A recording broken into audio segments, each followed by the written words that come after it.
Kung pupunta ka kay Monico, di ba? Kilala mo si Monico? Kasama ni Oo. Minika. Oo, Ay, minikaniko ni Monico ang makina ng minika ni Monica. Oo, di ba? Galing naman. Oo. Oo. So, So, ibig sabihin, hindi porket kausap mo, Alam mo na. alam mo na. Sinasabi ko nga uliting-ulit, yang isang paragraph sa konstitusyon, Aha. sabihin mo mga 30 words, 20 words, Opo. 2 semester po naming pinag-aralan yan at 30 taon naming ginagamit yan.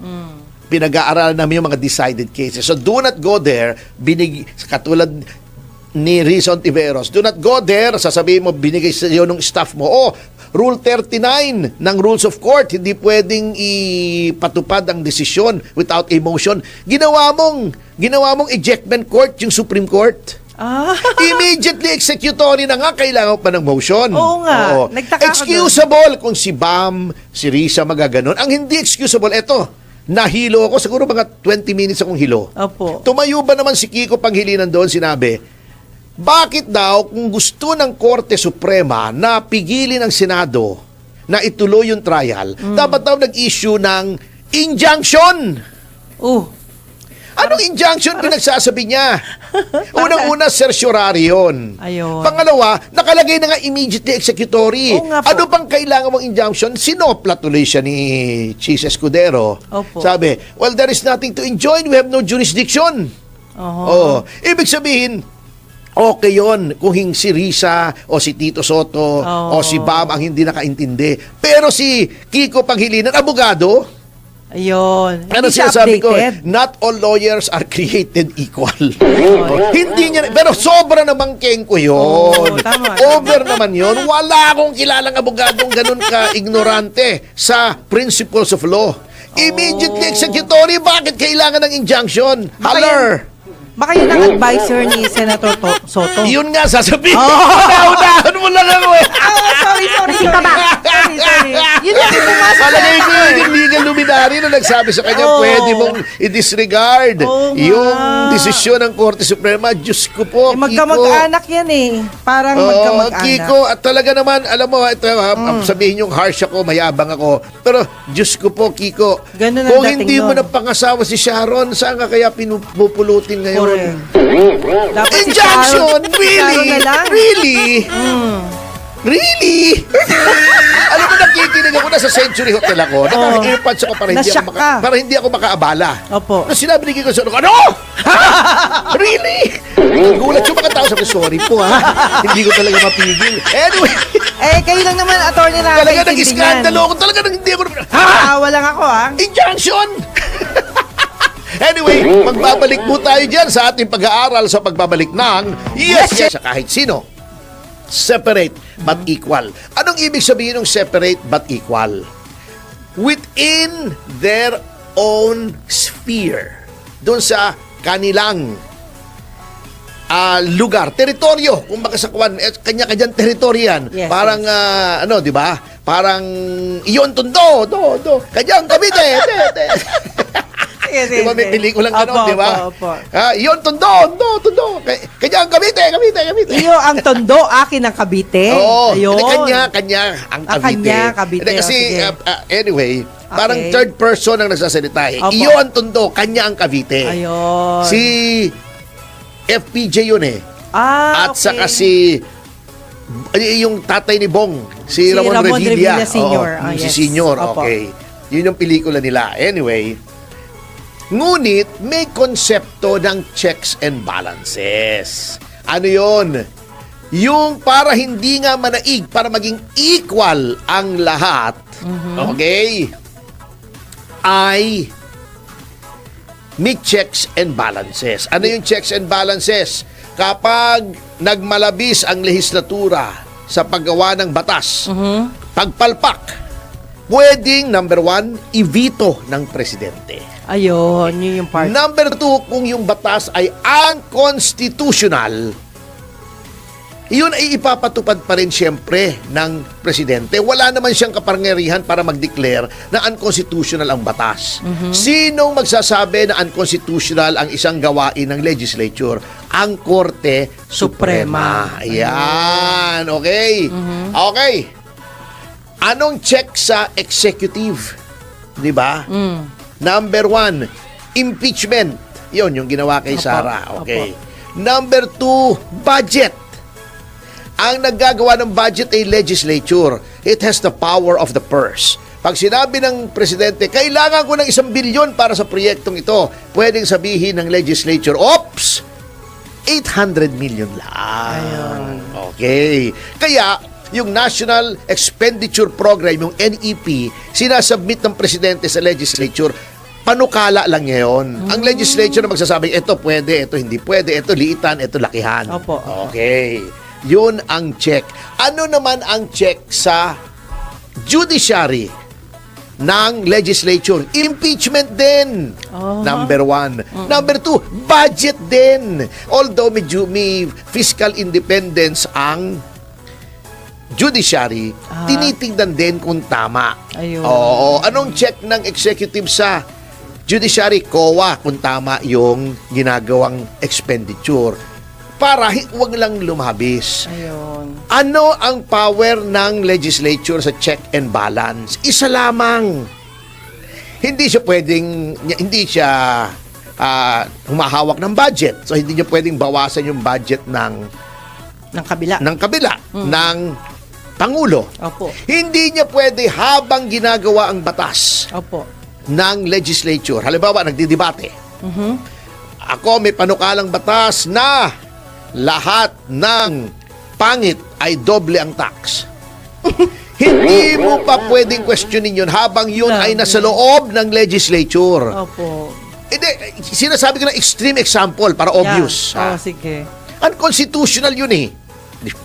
Obviously. Yes. O lahat ng pangit. O anong batayan nyo ng pangit? O lahat ng kamukha ni Laila de Lima ay mas malaki ang tax. Okay. Okay. Habang nagdidebate yon, habang yun ay first reading, second reading, third reading, hindi nyo pwedeng pigilan yon. Okay. Hindi kayo pwedeng pumunta sa Korte Suprema, uy, may nilulutong batas doon sa legislature na ganito, unconstitutional. Hindi pa batas. Hindi nyo siya pwedeng pigilin kahit anong sabihin nila roon. Dinala sa presidente para pirmahan. Pigilin nyo. Huwag nyo padala sa presidente. Hindi pa rin pwede. Pinirmahan ng presidente, naging batas. Pwede nyo nang questionin ngayon kasi tapos na yung trabaho ng legislature. Batas na, applicable na sa lahat. Kahit sinong mamamayan pwedeng sabihin, unconstitutional yung batas na yan. Ipabaliwala mo. Yan. Okay, ganun din. Yan po ang power ng judicial review. Ayun. Nagmula yan sa Amerika. Opo. Ang American Constitution kasi walang nakalagay na yung katulad ng Section 1, Article 8 ng Constitution natin. Walang nakalagay doon. So, noong 1800s, hindi klaro na may power of judicial review ang Korte Suprema ng Amerika. Ayun. Doon lamang sa kasong Marbury versus Madison, kay Chief Justice John Marshall ang ponente. Yeah. Sinabi niya, kasi ang storya noon, merong inappoint ang Pangulo ng Amerika. Yes. Yung secretary niya ng Interior ayaw i-issue yung appointment papers. Sabi ni Marbury, uy, mandamos, dapat i-issue nung secretary kasi inappoint na ako ng presidente. Ayun. Kinwestiyon, bakit ka pupunta sa korte para ipa-issue sa akin? Anong power ng korte? Kasi doon nag-evolve pa lang ang batas. Sinabi doon sa Marbury versus Madison, it is emphatically the duty of the court to say what the law is. Doon na-establish yung doctrine ng judicial review. Ayun. Okay. Dinala yon dito sa Pilipinas. Yun noong 1935 Constitution, 1973 Constitution. Okay. Recognized na may power, ngunit mayroon pang doctrine of political question. Okay. Ano yung doctrine of political question? Merong mga bagay na hindi mo pwedeng pasukan Okay. na desisyon either ng presidente o ng legislature. Okay.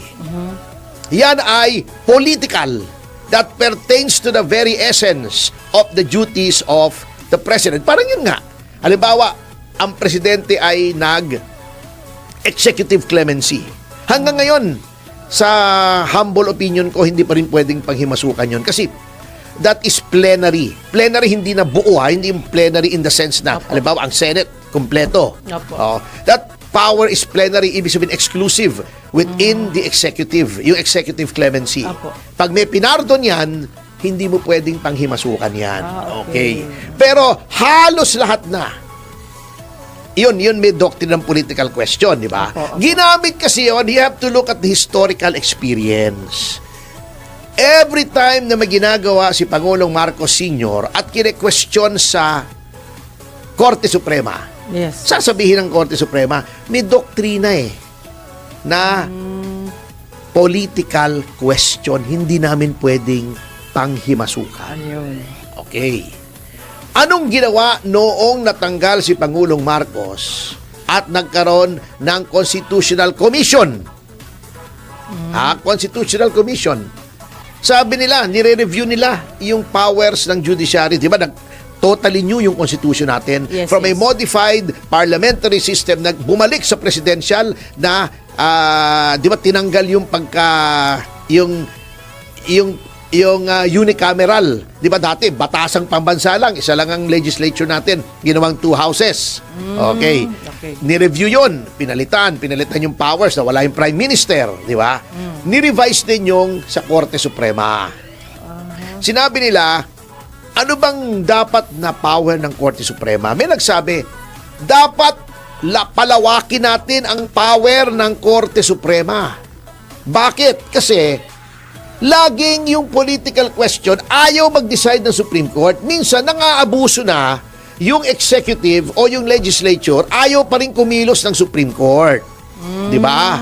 Kasi, lagi nilang i-invoke, oops, hindi namin pwedeng panghimasukan niya kasi may doctrine of political question. Laging may hindrance pala. Oo, lagi may hindrance. Sabi nila, hindi pwede yan. Dapat ang Supreme Court ay lumakas Ayun. para yung mga pang-aabuso ng executive at ng legislature ay mapigilan niya. Ayun. Pinalakas nila, nilagay nila ngayon yung expanded judicial power ng Supreme Court. Okay. Sinabi nila, bagamat may political question pa, committed na yung definition ng political question. Nilagay nila doon sa Constitution, yung gumawa mismo, yung 50 in-appoint ni Opo. Cory Aquino. Hindi po hinalal yan, ha? Hindi katulad ng Constitutional Commission na gumawa ng 35 Constitution at 73 Constitution. Halal yan, ng mga Opo. delegado yan. Ito, appointed lang ito ni Appointed. Cory. Sabi nila, gawin natin that ilagay natin sa Constitution para very clear na judicial power includes the duty. Naging katungkulan para hindi pwedeng sabihin ng Supreme Court, hands off kami. Ayun. Hindi pwede duty. Hindi lang hindi lang optional. Duty. Duty talaga. It is the duty of the court to determine whether there is grave abuse of discretion on the part of any department or instrumentality of the government. Kayo po ang nagpalawak niyan. Yung mga dilawan. Sila Kasi rin nga, pala. based on historical experience, nagagalit sila pag yung Supreme Court ayaw kumilos. Ayun. Kaya binilawakan nila. Ngayong kumilos kasi may abuso. Ba't nagagalit kayo? At sila rin ang original nun. Oo! Yung pala Iyan ang naman power ng Supreme Court. Hindi nang himasok. Yung sinasabi ng iba na hindi nag-aral ng batas. Again, hindi ko nilalait ang hindi nag-aral ng batas. Kaya lang may mga bagay na hindi nyo maintindihan talaga. Oo. Sasabihin, hindi. Separation of powers, oo, pero may judicial review. Ayun. Ang judicial review ay applicable sa any legislative or executive act. In exercising the power of judicial review, hindi po lumalabag sa konstitusyon ang Korte Suprema. Tinutupad niya yung katungkulan niya na ibinigay ng konstitusyon para siya ang maging final arbiter whether or not ang ginawa ng executive o ng legislature ay may grave abuse. Anong resulta pag may grave abuse? It means there is lack of jurisdiction. Aha. Ang dali namang intindihin. Bakit nagagalit kayo sa Supreme Court? Magalit kayo dun sa mga gumawa ng Supreme Court. Ayun. Na ganon ang kalawak, ang poder ngayon. Ayan. At tama naman as recent events will show, kung walang ganyang power ng Supreme Court, di nag-abuso ng legislature. Kita niyo yung mga shortcut. Oo nga. Ngayon, eto sinasabi ng iba. Katulad ni Heydarian, Opo. bakit daw hindi siya pwedeng magbigay ng opinion sa points of law? Nakakausap daw niya mga legal luminaries. Wow. Oo, kaya qualify daw siya. Pero teka muna. Ako, araw-araw halos may kausap akong doktor. Yung best friend ko, doktor Nagtatawagan kami ng kwento-kwento. Opo, opo. Minsan, nagkikwento kami tungkol sa mga kaso niya. Yung kaso sa operating room. May nakakausap akong architect. Pag may pinapagawa ko sa bahay ko, may kausap akong arkitekto. Yes. Pag nasisira yung sasakyan ko, may kausap akong mekaniko.